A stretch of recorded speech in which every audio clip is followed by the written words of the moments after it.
Uma das variáveis mais importantes para se obter crédito é a avaliação de um imóvel. Eu vou fazer um vídeo mais tarde sobre o impacto que a avaliação do imóvel terá sobre a garantia do Estado, mas eu hoje quero contar-vos uma história em primeira mão que está a acontecer com um cliente meu e que de alguma forma pode ter impacto. Terá que ser superado e está a ser superado, mas é uma história que é importante terem em conta se vão comprar um imóvel, seja o primeiro ou o 10º, desde que tenha a avaliação do banco. Então, qual é a situação? Encontramos o imóvel certo, um T2, na Amadora, com lugar de garagem, antes desta loucura que está a acontecer agora, e foi até negociado o valor para baixo e conseguimos fazer um bom negócio. A avaliação do banco foi marcada, a primeira vez que a avaliadora lá foi, olhou a correr para o imóvel, vinha cheia de pressa, era um dia de calor, vinha cheia de pressa porque estava entre visitas de avaliação, vinha até sem pilhas no seu medidor, tivemos que emprestar um medidor à senhora, mas acima de tudo, este é o fator fundamental, a senhora entrou na casa, saiu da casa, tirou meia dúzia de fotografias muito ranhosas, para não dizer outra coisa, e quando chegou a casa e nos enviou a avaliação, aquilo que a senhora tinha feito foi avaliar um T2 como se fosse um T1. E é óbvio que a avaliação veio, enfim, impossível de sequer ser analisada qualquer que fosse a perspectiva. Naturalmente eu fiz uma reclamação bastante agressiva para o banco, que por sua vez falou com a empresa de avaliações, que voltou a pôr a avaliadora em contacto comigo para voltarmos ao apartamento. A senhora aquilo que dizia era que tinha uma memória fotográfica muito boa, mas que de alguma forma não se lembrava do apartamento ter 2 quartos. Não estamos a falar de uma coisa pequena, não é uma coisa, não é um bibelô que estava em cima de um móvel, é um quarto inteiro que desapareceu das fotografias da senhora. E desapareceu porquê? Porque a porta estava aberta e o quarto estava escuro. Portanto, a senhora entrou, saiu, estamos a falar aqui de um processo de 2 minutos, a senhora entrou, saiu e de alguma forma, como não viu o quarto quando chegou às fotografias que tinha feito daquele imóvel, assumiu que não seria ela que estava errada, mas sim a caderneta predial que dizia, admirem-se, que era um T2, que tinha 2 quartos oficialmente e era a caderneta que não estava correta. Pensem bem na situação. Enfim, reclamação, a senhora voltou cá, voltou ao apartamento, tirou a tal fotografia que lhe faltava e quando foi fazer a nova avaliação, assumindo nós que iria avaliar T2 com garagem com outros T2 com garagem, volta na sua análise de mercado a colocar um comparativo de um T1 de 94 metros quadrados úteis, esta é a diferença,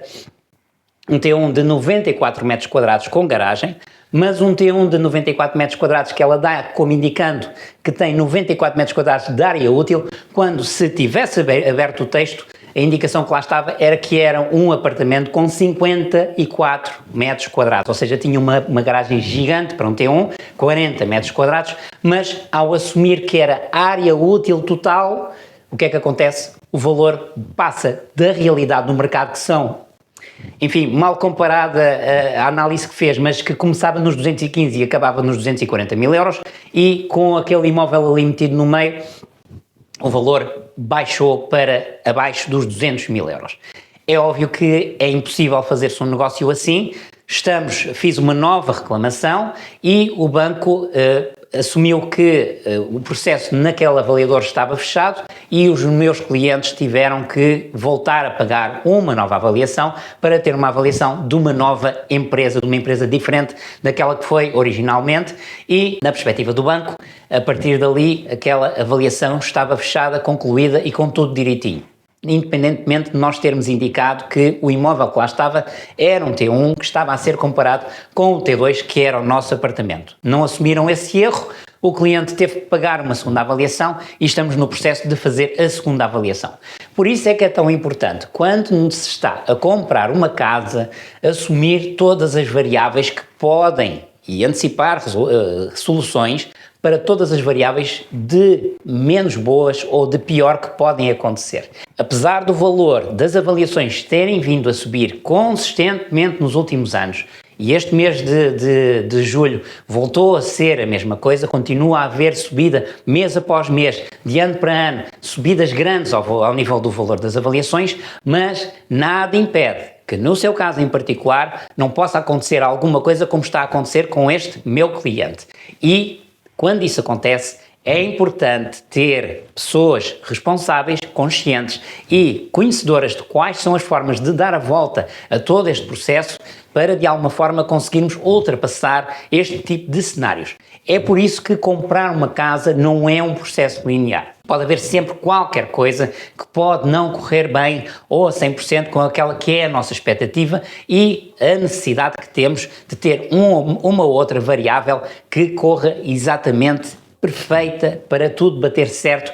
em todas as outras componentes de um empréstimo, por exemplo. Por isso é que é tão importante ter alguém do seu lado que sabe o que é que está a fazer, porque mesmo assim, tendo eu conhecimento, tendo as pessoas que estão a tratar do financiamento, conhecimento de tudo aquilo que temos que fazer em termos de soluções, não deixa de haver aqui um trabalho que tem que ser feito de forma estruturada e uma comunicação com os clientes que estão a comprar e que de alguma forma precisam ter soluções e não estarem entregues a si próprios a adivinhar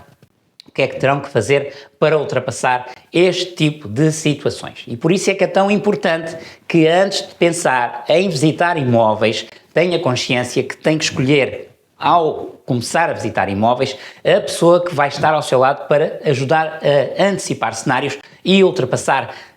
questões e obstáculos que sejam colocados. E para esse fim eu estou cá, faça-me uma chamada, mande-me uma mensagem, porque comprar uma casa é um mundo de variáveis.